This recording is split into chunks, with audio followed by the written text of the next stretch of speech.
Hello, I'm Coach Natalie, and welcome to this episode of Jiu Jitsu for Dummies.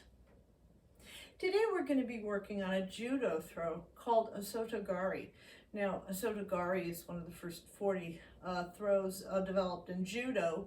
It's often taught to beginners in Jiu Jitsu.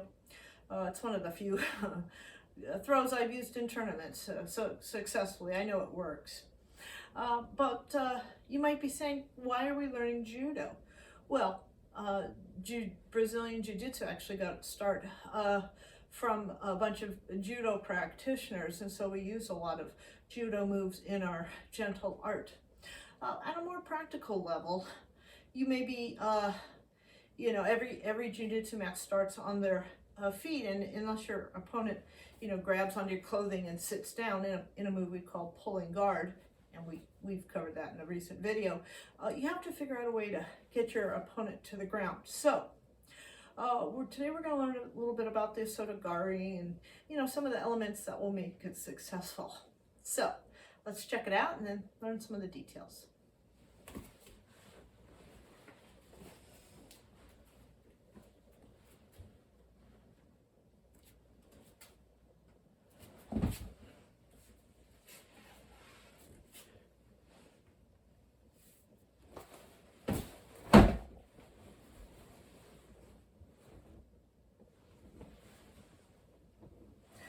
Again,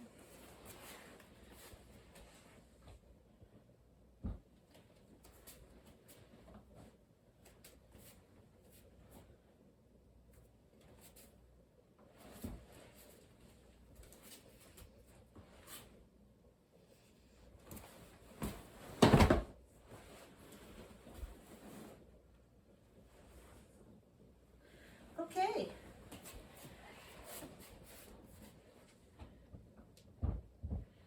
Let's break down the Osoto Gari.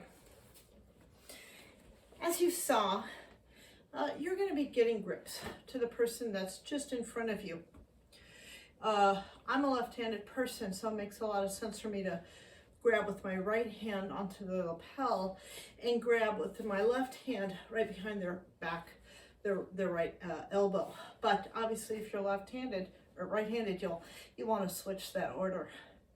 First thing I'm going to do, and what I'm going to do is I'm going to grab my dummy, and then once he's off his stand here, I'm going to turn around so I'm facing you, and you can kind of see a little bit more about what I'm doing. First thing I'm going to be doing, as I mentioned, is grabbing the lapel and grabbing the elbow. I start off in front of my partner. As soon as I can, I want to now kind of cut a corner, so I'm at a 45-degree angle from him. I'll tell you the reason why that in a little bit. Next thing what I want to do is I want to bring him close to me. Now this is the part that's unrealistic because I'm moving him around so you can see better. I want to pull him off to one side. I actually want him to be leaning on the leg that's closest to me. That's actually a judo concept called kozushi, or off balancing. Last thing I want to do is take my inside leg, move it forward, and swing it backwards, and my thigh hits his thigh, kind of reaps or sweeps him, and if he's just putting all of his weight on that inside leg, and then of course you knock it out from underneath him, of course he's going to fall down. So, still holding on to this arm. Now you can see I could do arm bars, that kind of thing. Again,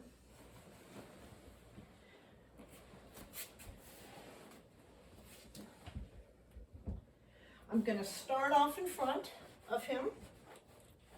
We slapped hands, we bumped fists, we're ready to, spar. Or better yet, maybe Brock here knows I need to practice my Osoto Gari drills, and he's being willing to, be my uke, which is the assistant. I would be the tori, the person actually doing the judo move. And, the person who is the willing assistant is the uke. So, but in any case, Brock's my uke. I'm in front of him, grabbing the lapel, grabbing the sleeve. First thing I do, get off to one side. Get him close to me. I should be chest to chest with him. If I can, I'm pulling him so he's really just balancing on this inner leg. Last thing is this, my inside leg is going forward and sweeping and holding onto the arm for an arm bar. So there's a couple of mistakes that people can make. Now, this first one really isn't a mistake, it's more of a consideration. If you are doing throws with a dummy, it doesn't matter how hard they land on the ground. But if you are so fortunate as if to have a human partner, human uke, they're gonna need to know how to break fall. Now, we do cover break falls in a previous episode, so I won't spend time on that here. But basically, especially if they're going to be taken down, they need to know how to fall properly. So, like I said, if you've got a dummy, don't worry about how hard they land on the ground. But if you do have a human partner, have them work on the break fall lesson, and just be considerate of your human uke. So that's not really a mistake, but that's just more of a consideration. So I was mentioning that when I first get to my partner, I'm going to be in front of them, but as soon as I can, I want to kind of cut the corner. And the reason is this: especially when you're with a real partner, if they know that you're trying to get close to them so maybe you can take them down, if they keep their arms out in front of you, they can keep you at, well, literally arm's length. It's very hard for you to do this move. As I mentioned, you want to be close to the person, but if they have their arms out towards you at a 90-degree angle, they can basically stiff arm you. First thing what you're going to be doing is cutting the corner. Now, I'm holding on to them, but they're also holding on to me, and you can see suddenly, if I was, the uke, suddenly my arms are, at a 45-degree angle. It would be hard for me to resist if someone wanted to pull me in close. In fact, in engineering terms, we would call that shear failure. So things are strong at a 90-degree angle, less strong if kind of they're leaning at a 45-degree angle. So first thing you want to do is take their grips, and you want to compromise those grips by, shucking them off to one side. The next thing I want to do is I want to pull the person close into me. Now, I get a lot of momentum because, I'm close to them, and so whatever move I make, they're going to feel it. If I am farther away from them, it's going to dissipate, any momentum I've been able to generate, especially if the person is, bigger than me. I need effective momentum. I don't get that when I'm, trying to keep people at arm's length. So really, you want to pretend like the uke is a favorite family member who you haven't seen in a long time, and you're going in for a big hug. So break the posture, break the distance. Then we want to off balance the person. If I'm standing on 2 feet, I'm pretty stable. If I'm like, on 1 foot, I have less balance. And then, especially then, if the other person knocks that one remaining leg out, then you can see how easy it would be for me to fall over. So, failure to off balance the person, that would be the final, or the third mistake. And the final mistake would be failure to follow through with the whole kick. Now, one of my Jiu Jitsu professors is also a black belt in judo, and so he kind of said that your leg is kind of like the ringer inside a bell. He says you don't want to just try to kick with your leg. You really want to kick with your whole body. You can kind of see if this leg goes up, this rest of my body goes backwards, and then my whole body is coming forward on the leg sweep. So really, the leg and the rest of the body kind of need to move as a unit. So you want to sweep through wherever their leg is. You want to sweep through, bring your leg up as high as you can, and then sweep it back as far as you can as well too. And that will you know, generate enough momentum. So break their angles, break the distance, break their balance, and, you know, follow through with the whole leg. So let's check it out again.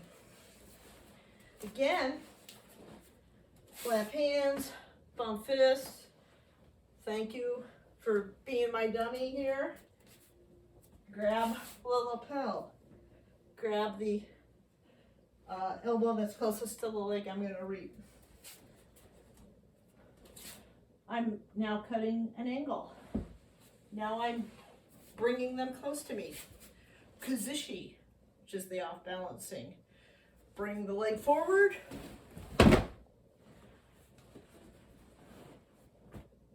And of course, obviously, if this was a human partner, you know, you're trying to let them down easily. You know, are grateful for a person willing to be your partner and your falling dummy. So you want to practice your falls, but you know, you always think payback is something that happens, and so you always want to obviously take them down, but you know, take them down gently if you can. If it's a dummy, obviously, I don't care. Thank you very much for following me with this episode of Jiu Jitsu for Dummies. I really wanted to shout out to all the people who've recently subscribed to this channel, or you know, got their friends to watch the trailer and subscribe. We're at 45 videos, and we're at 50. We'll obviously have a, you know, maybe a double episode or something special. I really appreciate it, and obviously when we're at 100 subscribers, we'll also have another wonderful extra treat for you. But in the meantime, thank you again. Please reach out to me on the YouTube channel. I have a Facebook page, Natalie with some Jiu Jitsu. Love to hear from you. And thank you again for joining me for this episode of Jiu Jitsu for Dummies.